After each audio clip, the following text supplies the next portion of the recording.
The Firebird's Journey. Anya and Misha lived in a small wooden house with painted shutters.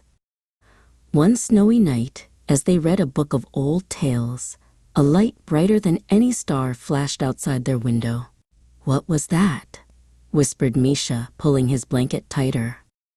Tapping at the frosty glass was a bird unlike any they had ever seen. Its feathers shimmered like gold and fire. "Don't be afraid," it sang in a voice like chiming bells. "I am the Firebird. Come with me, and I will show you the wonders of Russia."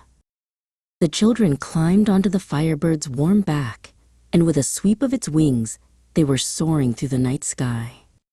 Soon they were gliding over a vast square, where a cathedral with domes like colorful swirls of candy reached up to greet them. "This is Red Square," the Firebird explained, "and that is St. Basil's Cathedral." Next, they flew north to a city of grand palaces and winding canals. They landed before a magnificent green and white building that stretched along the river. "The Winter Palace," the Firebird announced.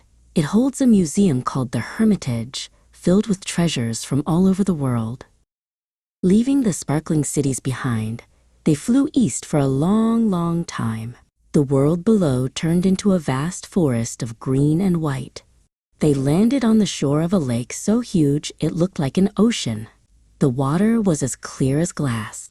"This is Lake Baikal," the Firebird whispered, "the oldest and deepest lake in the world."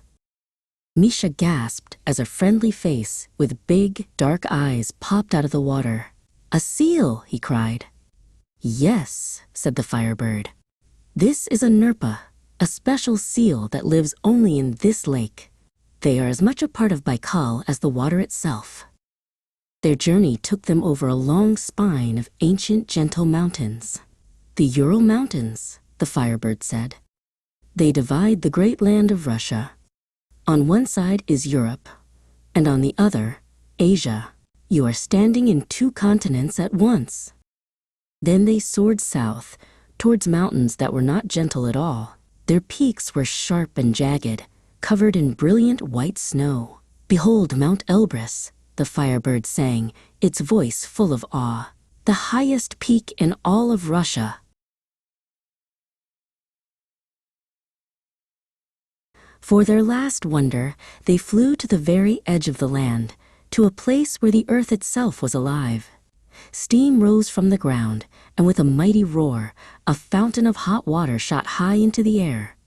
"The geysers of Kamchatka," the Firebird cried, "a land of fire and ice."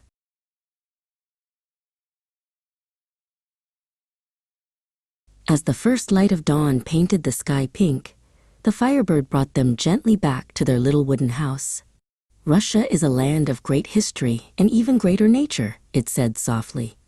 "Never forget the wonders you have seen."